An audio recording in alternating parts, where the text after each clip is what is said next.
Pandian stores serial next episode என்ன review பார்க்கலாமாங்க. மயில வந்து பாக்கியமும் வீட்டை விட்டே துரத்திடுறாங்க. நீ எங்கேனா போய் செத்து போ அப்படின்னு சொல்லிட்டு துரத்துனதுல இங்கே மயிலுமே ரொம்பவே கஷ்டப்பட்டுக்கிட்டு அங்கே ரோட்லையுமே நடந்து போயிட்டு இருக்க. அதுக்கப்புறம் நம்ம பேசாமல் மாமா கிட்ட போய் பேசி பார்க்கலான்னு சொல்லிட்டு இங்கே சரவணன் கிட்டயுமே போகிறாங்க. சரவணன் கிட்ட கடையிலுமே போய் பேசுகிறாங்க. ஆனால் சரவணன் வந்து மயில் கிட்ட ரொம்பவே கோபமாகவும், நீ இங்கே வரவே வராத, உன்னை நான் கண்ணு முன்னாடி பார்த்தனா உன்னை இங்கேயே கழுத்து நெரிச்சு கொண்டுருவேன் அப்படின்னு சொல்லிட்டு இங்கே சரவணன் வந்து பயங்கரமாக கோபமாக இங்கே திட்டிட்டுறாங்க. உடனே மயிலுமே அங்கேருந்து கிளம்பிடுறாங்க. மயில் வந்து எங்கே போகிறதுன்னு சொல்லிட்டு தெரியாமல் அங்கே போனால் அங்கே பாக்கியம் வந்து அவங்க அம்மாவே வீட்டை விட்டு வெளியே போ, உனக்கெல்லாம் என்னால் சாப்பாடு போட்டுக்கிட்டு இருக்க முடியாது அப்படின்னு சொல்லிட்டு வீட்டை விட்டு துரத்துறாங்க. இங்கே வந்தால் இங்கே சரவணனுமே ரொம்பவே கோபமாகவும் அசிங்கமாக திட்டி அங்கேருந்து அமுச்சு விட்டுடுறாங்க.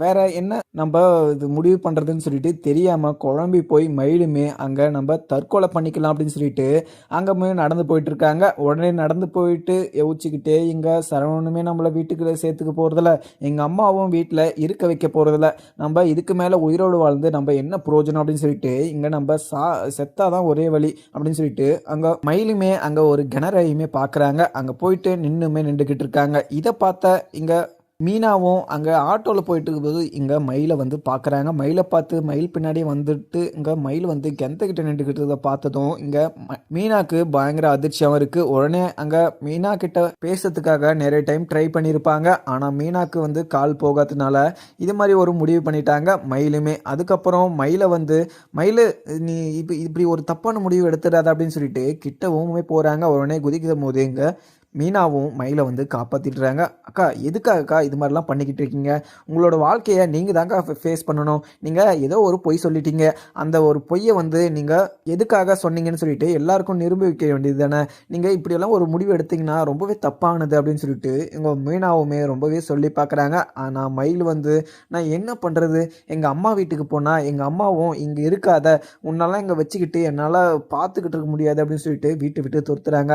மாமா கிட்ட போனால் மாமாவுமே என் மேலே ரொம்பவே கோபமாகவும் அந்த கடையை விட்டு துரத்தி அமுச்சு விட்டுட்டாங்க. நான் யார்கிட்ட போய் என்ன சமாதானம் சொல்லிட்டுருது, என்னோடய வாழ்க்கையை நானே கெடுத்துக்கிட்டேன், அதுவும் இல்லாமல் நான் ஒரு முட்டாள், நான் ஒரு கோலை அப்படின்னு சொல்லிட்டு அங்கே மீனா கிட்ட மயிலுமே கதறி அழுதுகிட்டு இருக்காங்க.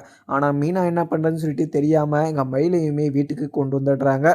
அதுக்கப்புறம் இங்கே கோட்டர்ஸ்க்குமே கூட்டிகிட்டு போயிடுறாங்க. மயிலை வந்து கோட்டர்ஸில் கூட்டிகிட்டு போயிட்டு, அக்கா நீங்கள் எதுக்குமே கவலைப்படாதீங்க, உன்னோட வாழ்க்கை வந்து சரியாயிடும், அதே மாதிரி நீங்கள் இங்கே இருக்கிறத பார்த்தா செந்தில் வந்து என்ன சொல்லுவாருன்னே தெரியாது, நான் உங்களுக்கு தனியாக ஒரு ரூம் புக் பண்ணி தரேன், நீங்கள் அங்கேயே ஸ்டே பண்ணிக்கோங்க, இப்போ இந்த பிரச்சனைலாம் முடிஞ்சு எல்லாம் பார்த்தீங்கன்னா நார்மலாக ஆகிற போது நீங்கள் உங்கள் வாழ்க்கையில் என்ன நடந்துச்சோ அது மாதிரி சொல்லி இங்கே அத்தைக்கிட்டேயும் மாமாக்கிட்டேயும் நீங்கள் புரிய வைங்க அப்படின்னு சொல்லிட்டு இங்கே மீனாவுமே சொல்கிறாங்க. நீ இது மாதிரி சொல்கிறதுல அவங்க மனசை மாதிரி நம்ம வீட்டுக்குள்ளே சேர்த்துக்கிட்டாலுமே சேர்த்துக்கலாம், ஏன்னா அத்தையும் மாமாவும் ரொம்பவே நல்ல மனசுக்காரங்க, ஏன்னா உங்கள் மேலேயும் சரி உங்கள் ஃபேமிலி மேலேயுமே சரி ரொம்பவே மரியாதை வச்சுட்டு இருந்தாங்க.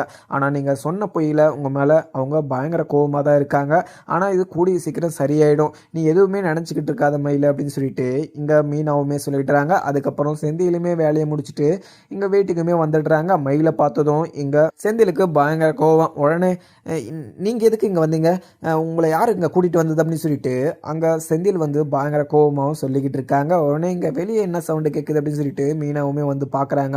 செந்திலை பார்த்ததும் இது நீங்கள் இங்கே கத்தாதீங்க, இப்போ நானே இங்கே மயிலக்காவை சமாதானம் பண்ணி இங்கே கூட்டிகிட்டு வந்திருக்கேன், அவங்க மன உடைச்சலாக இருக்காங்க, எல்லா இடத்துலையுமே போய் அசிங்கப்பட்டு ரொம்பவே அவமானமாக இது தற்கொலை பண்ணிக்கிறதுக்கு பார்த்தாங்க, நான் தான் காப்பாற்றி இங்கே கூட்டிகிட்டு வந்தேன், அவங்க என்ன பண்ணுவாங்க, அவங்க அம்மா வீட்லேயுமே அவங்கள வீட்டில் சேர்க்கலை, இங்கே மாமா கிட்டேயுமே போய் பேசுகிறதுக்கு அவங்களுக்கு மனசுமே இல்லை, ஏன்னா அவங்க செஞ்சது தப்பு தான், ஆனால் அதுக்குன்னு இப்படி ஒரு தண்டனைலாம் கொடுக்கக்கூடாதுங்க, எங்கே நீங்கள் கொஞ்சமாவது மனசாட்சியோட கொஞ்சமாவது புரிஞ்சுக்கிட்டானா நீங்கள் இது மாதிரிலாம் பேசிக்கிட்டீங்களா, அவங்களுக்கு எவ்வளோ மனசு வலிச்சிருந்துச்சுன்னா அவங்க தற்கொலை வேறு போயிருப்பாங்க, அவங்கள கொஞ்சம் மனசை புரிஞ்சுக்கோங்க, அவங்க ரொம்பவே கஷ்டமாக இருக்காங்க, இப்போ அவங்கள மனசில் என்னென்ன ஓடிக்கிட்டு இருக்கோ தெரியல, நம்ம தனியாக விட்டுட்டு வந்திருந்தோன்னா அவங்க என்ன முடிவு எடுத்திருப்பாங்கன்னே சொல்ல முடியாது, அதனால தான் நான் இங்கே கூட்டிகிட்டு வந்ததை தப்பா அப்படின்னு சொல்லிட்டு கேட்குறாங்க.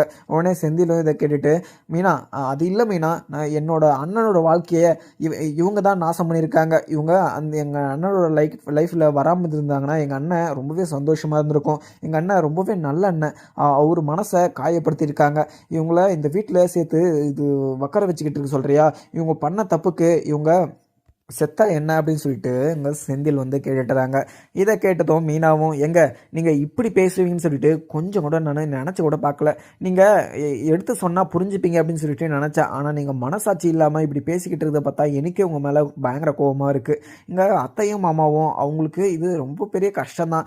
இவங்க சொன்னது எல்லாருக்குமே கஷ்டமாக தான் இருக்குது, எனக்கே கஷ்டமாக தான் இருக்குது. ஆனால் ஒரு இவங்கள சாக சொல்கிறீங்களா அதுக்குன்னு அப்படின்னு சொல்லிட்டு இங்கே மீனா வந்து கேட்கவும், உடனே செந்திலும், மீனா நீ என்ன பண்ணுவே தெரியாது, இவங்க இந்த வீட்டிலே இருக்கக்கூடாது அப்படின்னு சொல்லிட்டு சொல்கிறாங்க. சரிங்க, நானும் இந்த வீட்டில் இருக்கிறதில்ல, நானும் ஒரு பொண்ணு தானே, நானும் தப்பு பண்ணியிருக்கேன், நானும் இங்கே இருக்கிறதில்ல, நீங்களே இங்கே இருங்க, நானும் மீனாக்கவும் இது மயிலக்காவும் நாங்கள் வெளியே போயிடுறோம் அப்படின்னு சொல்லிட்டு இங்கே மீனா வந்து சொல்கிறாங்க. இதை கேட்டதும் இங்கே செந்திலும், என்ன மீனா என்கிட்ட பிரச்சனைக்கு வர, இவ்வளோ தப்பு பண்ணவங்கள கூட்டிகிட்டு வந்து வீட்டில் உட்கார வச்சுக்கிட்டு அவங்க சைடு நீ சப்போர்ட் பண்ணிக்கிட்டு இருக்கியா? உனக்கு என்ன பிரச்சனை? இது வரைக்கும் நீ பண்ணதே போதாதா? நீ எவ்வளோ இந்த குடும்பத்துக்கு விஷயத்த மறைச்சி வச்சிருக்க, அதெல்லாம் விட்டுட்டு நான் உங்ககிட்ட சந்தோஷமாக பேசலையா? இவங்கள இந்த வீட்டிலே சேர்க்கக்கூடாது, இவங்க இந்த வீட்டில் இருந்தாங்கன்னா நான் உங்க கூட சேர்ந்து கூட வாழ மாட்டேன் அப்படின்னு சொல்லிட்டு இங்கே செந்தில் வந்து பயங்கர கோபமாகவும் சொல்லிடுறாங்க. உடனே அதுக்கப்புறம் மீனாவுமே இங்கே செந்திலுக்கு சொல்லி புரிய வச்சு அங்கே மயிலுமே அந்த வீட்டில் இருக்கிற மாதிரி பண்ணி விட்டுட்டாங்க. அதுவும் இல்லாமல் இங்கே ராஜியும் கதிரும் 2 பேரும் பார்த்தீங்கன்னா ஒன்று சேர்ந்து சந்தோஷமாக இருக்காங்க அப்படின்னு சொல்லிட்டு இங்கே கோமதிக்குமே தெரிய வருது. கோமதிக்கு இதில் ஒரு சந்தோஷம்.